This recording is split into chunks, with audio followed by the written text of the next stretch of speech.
रक्षामंत्री राजनाथ सिंह उज्बेकिस्तानस्य राजधान्यां ताशकन्दे आयोक्ष्यमाणे शंघाई सहयोग संघस्य रक्षामन्त्रिणाम् उपवेशने भागं भजिष्यति।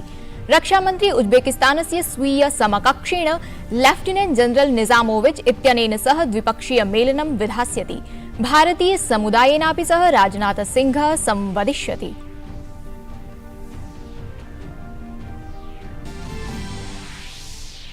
विदेश मंत्री डॉक्टर एस जयशंकरः पराग्वे इति दक्षिण अमेरिकी देशस्य औद्योगिक संघे व्यापार सभां सम्बोधितवान्। कथितवान् व्यापार निवेशौ अस्माकं द्विपक्षीय गतिविधीनां केन्द्रे भविष्यतः। विदेश मन्त्रिणा पराग्वे देशस्य व्यवसायी जनाः भारतदेशे निवेशार्थम् आमन्त्रिताः।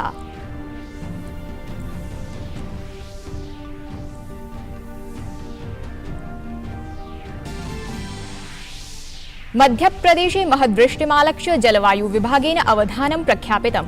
महद्वृष्ट्या प्रदेशेषु नैकेषु क्षेत्रेषु विद्युदापूर्ति बाधिता जाता। नैकेषु जनपदेषु विद्यालयाः पिहिताः। हिमाचलप्रदेशस्य कतिपयेषु स्थलेषु अनारतवृष्ट्या महती जनधनहानिरभवत्। राजस्थानप्रदेशस्य कतिपयेषु स्थलेषु महद्वृष्टिः।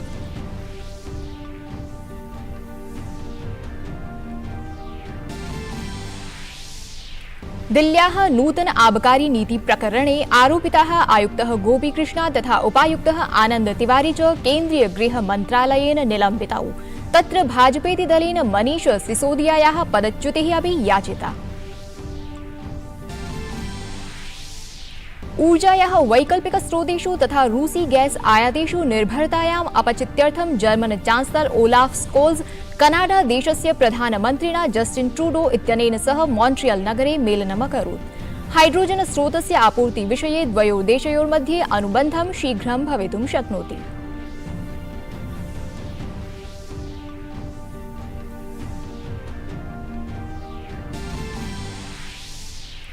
क्रिकेट स्पर्धायां भारतेन तृतीये एकदिवसीये द्वन्द्वे जिम्बाब्वे दलं 13 धावनाङ्कैः पराजितम्। 90-200 धावकान् लक्ष्यमनुसरन्तः जिम्बाब्वे दलस्य क्रीडकाः 67-200 धावनाङ्कान् अर्जितवन्तः। 30-100 धावनाङ्कानाम् अर्जनाय शुभमन गिल द्वन्द्वस्य सर्वश्रेष्ठ क्रीडकरूपेण चितः। अभिवादये, अहमस्मि प्रज्ञा। अत्र भवतां स्वागतम् एतस्मिन् डीडी न्यूज़ वार्ता प्रसारणे। अथ विशदीकृताः वार्ताः। रक्षामन्त्री राजनाथ सिंह अद्य उज्बेकिस्तानस्य यात्रायै गमिष्यति। रक्षामन्त्री राजनाथ सिंह उज्बेकिस्तानस्य ताशकन्दे आयोक्ष्यमाणे शंघाई सहयोग संघटनस्य रक्षामन्त्रिणां वार्षिकोपवेशने भागं भजिष्यति। स्वयात्रायां रक्षामन्त्री Rajnath Singh उज्बेकिस्तानस्य रक्षामन्त्रिणा lieutenant general Nizamovich इत्यनेन सह द्विपक्षीयोपवेशनमपि विधास्यति। एतदतिरिच्य असौ उज्बेकिस्ताने ये भारतीय समुदायस्य जनाः निवसन्ति तैः सह मेलनमपि करिष्यति। ध्येयमिदं यत् शंघाई सहयोग संघटनस्य रक्षामन्त्रिणाम् एतस्मिन् उपवेशने नैकेषु महत्वपूर्णविषयेषु चर्चा भवितुं शक्नोति। विदेश मंत्री डॉक्टर एस जयशंकरः पराग्वे इति दक्षिण अमेरिकी देशस्य औद्योगिक संघे व्यापार सभां सम्बोधितवान्। कथितवान् च व्यापार निवेशौ अस्माकं द्विपक्षीय गतिविधीनां केन्द्रे भविष्यतः। विदेश मन्त्रिणा पराग्वे देशस्य व्यवसायी जनाः भारतदेशे निवेशार्थम् आमन्त्रिताः। इतः प्राक् विदेश मंत्री एस जयशंकरः पराग्वे देशस्य राष्ट्रपतिना मारितो अब्दो वर्येणापि मिलितवान्। अस्यां चर्चायां विदेश मंत्री प्रधानमन्त्रिणः नरेन्द्र मोदिनः पक्षतः राष्ट्रपति मारितो अब्दो वर्यं प्रति शुभकामनाः प्रदत्तवान्। केन्द्रीय गृह मन्त्रालयेन दिल्ल्यां प्रवर्तमानायां नूतन आबकारी नीति विषये सीबीआई इति केन्द्रीय जांच प्राधिकरणेन आरोपिताः आयुक्तः गोपीकृष्णा, उपायुक्तः आनन्दः तिवारी च इत्येतौ निलम्बितौ।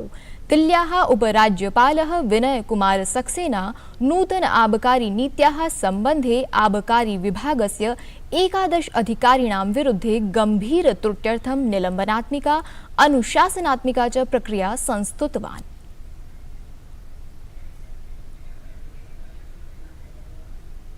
मध्यप्रदेशस्य भोपाले अतिवृष्ट्या नैके वृक्षाः विद्युद्दण्डाः च पतिताः, येन भोपालनगरस्य नैकेषां क्षेत्राणां विद्युतापूर्तिः प्रभाविता सञ्जाता। मुख्यमंत्री शिवराज सिंह चौहानः अतिवृष्ट्या उत्पन्नां स्थितिं चर्चितुं वरिष्ठाधिकारिभिः सह उपवेशनं कृतवान्। एतस्मिन् उपवेशने गृहमन्त्री डॉक्टर नरोत्तम मिश्रा, चिकित्सा शिक्षा मंत्री विश्वास सारंगः, मुख्य सचिवः इकबाल सिंह बेंसः च उपस्थिताः आसन्।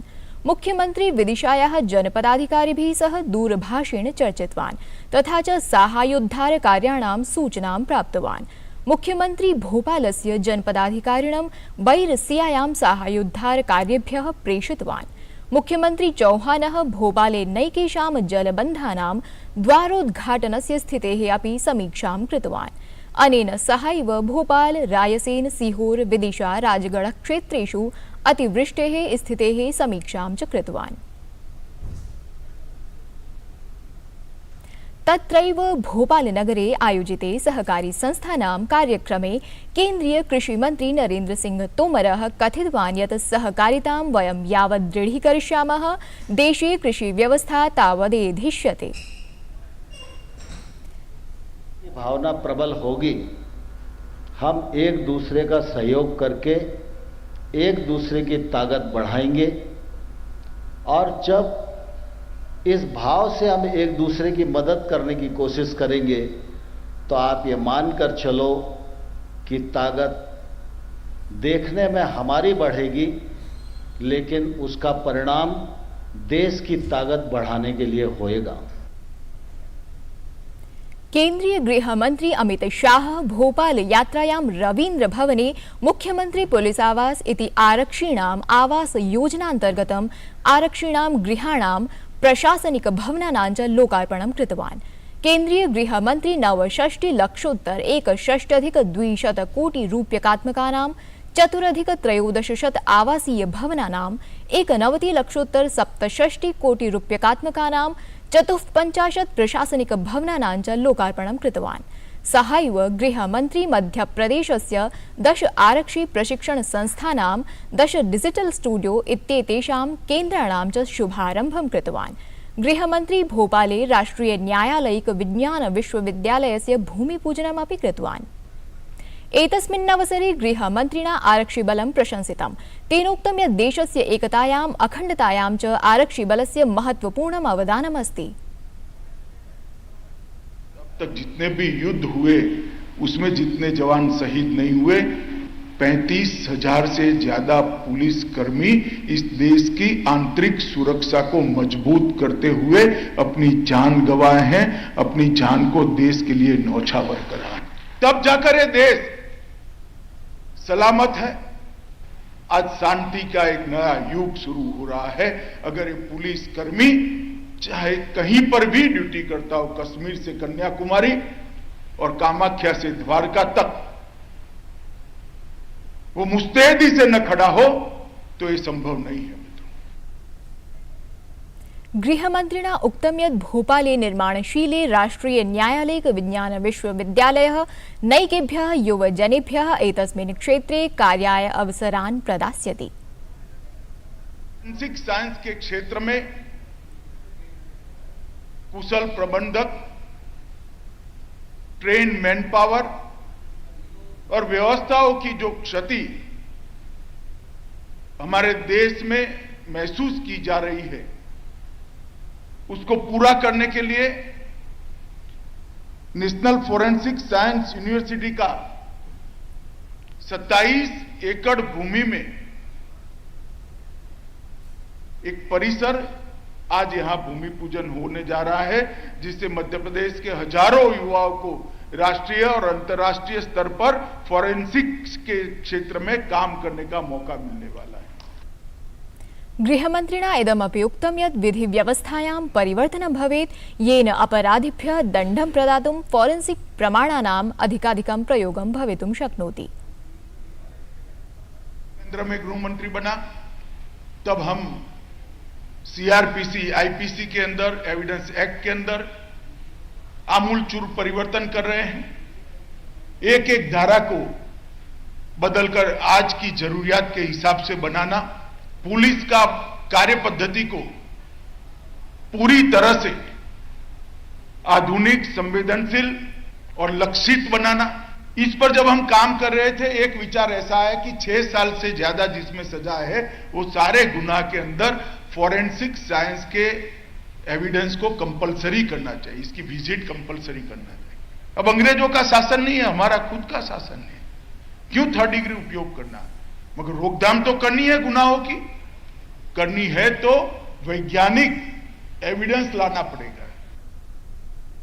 केन्द्रीय वित्तमन्त्री निर्मला सीतारमणः नागालैंड यात्रायां कोहिमा नगरं प्राप्तवती, यत्र नागालैंड प्रदेशस्य मुख्यमन्त्रिणा नेफ्यू रियो वर्येण तस्याः स्वागतं विहितम्।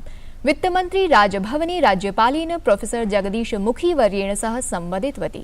तत्र केन्द्रीय वित्तमन्त्री राष्ट्रिय भवन निर्माण निगम लिमिटेड इत्यस्य निगमित सामाजिक उत्तरदायित्व तथा निवेश सभायाः उद्घाटनम् अकरोत्। अस्मिन् अवसरे सः अकथयत् नागालैंड प्रदेशे निवेशेन अत्र युवानः लाभान्विताः भविष्यन्ति। Today, India, similarly, marking the 75th year of independence, we heard the Prime Minister also say from the Red Fort that logistics in India is going to be a big play, where government will invest, private sector investments will also come in. There is an investment pipeline, all of which are aiming to strengthen the infrastructure in the country, existing as well as new, brownfield and greenfield, for which a lot of investment is coming also through the various investment funds which are coming into the country. Australia देशस्य स्वीय समकक्षेण सह Bharat Australia देशयोः शिक्षा परिषदः उपवेशने Sydney नगरे केन्द्रीय शिक्षामन्त्री धर्मेन्द्र प्रधानेन आध्यक्ष्यं निर्व्यूढम्। अस्मिन् द्विपक्षीय संवादक्रमे शिक्षा कौशल विकासः, नवोन्मेषः, शोधः, उद्यमशीलता च इत्यादीनां विषये द्वयोः देशयोः मिथः सहयोगं वर्धितुं विचाराः प्रकटिताः। लोकसभाध्यक्षः ओम बिरलाः कनाडादेशस्य हैलिफैक्स नगरे आयोज्यमाने 65तमे राष्ट्रमण्डल संसदीय सम्मेलने भारतस्य संसदीय प्रतिनिधिमण्डलस्य नेतृत्वं कुर्वन् अस्ति। एतस्मिन्नवसरे तेनोक्तं यत् भारत नीदरलैंड देशयोर्मध्ये राजनीतिक आर्थिक सांस्कृतिक सम्बन्धाः सुदृढाः सन्ति। इतः पूर्वम् ओम बिरलाः द हेग इत्यत्र स्थिते सेवाधाम हिन्दू केन्द्रे गतवान्, पूजार्चनां च कृतवान्। असौ श्रद्धायाः प्रतीकरूपे सेवाधाम हिन्दू केन्द्राय एकं गणेश प्रतिमाम् उपहाररूपेण दत्तवान्। ऊर्जायाः वैकल्पिकस्रोतेषु तथा रूसी गैस आयातेषु निर्भरतायाम् अपचित्यर्थं German chancellor Olaf Scholz Canada देशेन सह ऐतिहासिकाय हाइड्रोजन आपूर्त्यनुबन्धाय सन्नद्धो अस्ति। कनाडा देशस्य 2 दिवसीयायां यात्रायां जर्मन देशस्य चांसलर सोमवासरे प्रधानमन्त्रिणा जस्टिन ट्रूडो वर्येण सह मॉन्ट्रियल स्थले मेलनम् अकरोत्। द्वौ नेतारौ कथितवन्तौ यूक्रेन देशे रूस देशस्य आक्रमणेन कनाडा जर्मनी देशयोः मैत्री दृढीभूता। कनाडा देशस्य प्रधानमन्त्री जस्टिन ट्रूडो अकथयत् कनाडा देशः तरल प्राकृतिक गैसस्य यूरोपे पूर्वतटात् निर्यातार्थम् आशान्वितः अस्ति। तत्रैव जर्मन चांसलर ओलाफ स्कोल्ज कथितवान् यत् द्वौ देशौ अल्पावधौ क्षमतां समेध्य ऊर्जायाः वैश्विकापूर्त्याम् अवदानाय यथासम्भव प्रयासाः करिष्यतः। भारतेन तिसृणां क्रीडानाम् एकदिवसीय क्रिकेट स्पर्धा मालिकायां जिम्बाब्वे दलं 3-0 इत्यन्तरालेन पराजितम्। स्पर्धा मालिकायाः अन्तिमे द्वन्द्वे भारतं 13 धावनाङ्कैः विजयं प्राप्तवत्। एतस्मिन् द्वन्द्वे भारतीय दलं पूर्वं क्रीडत् 89,200 धावनाङ्कान् अधिगतवत्। प्रत्युत्तरे जिम्बाब्वे दलं 67,200 धावनाङ्कान् अधिगतवत्। एतद् वार्ता संस्करणम् अधुना सम्पद्यते। अभिनवाभिः वार्ताभिः सह पुनः उपस्थास्यामः। तावत् मङ्गलं भूयात्।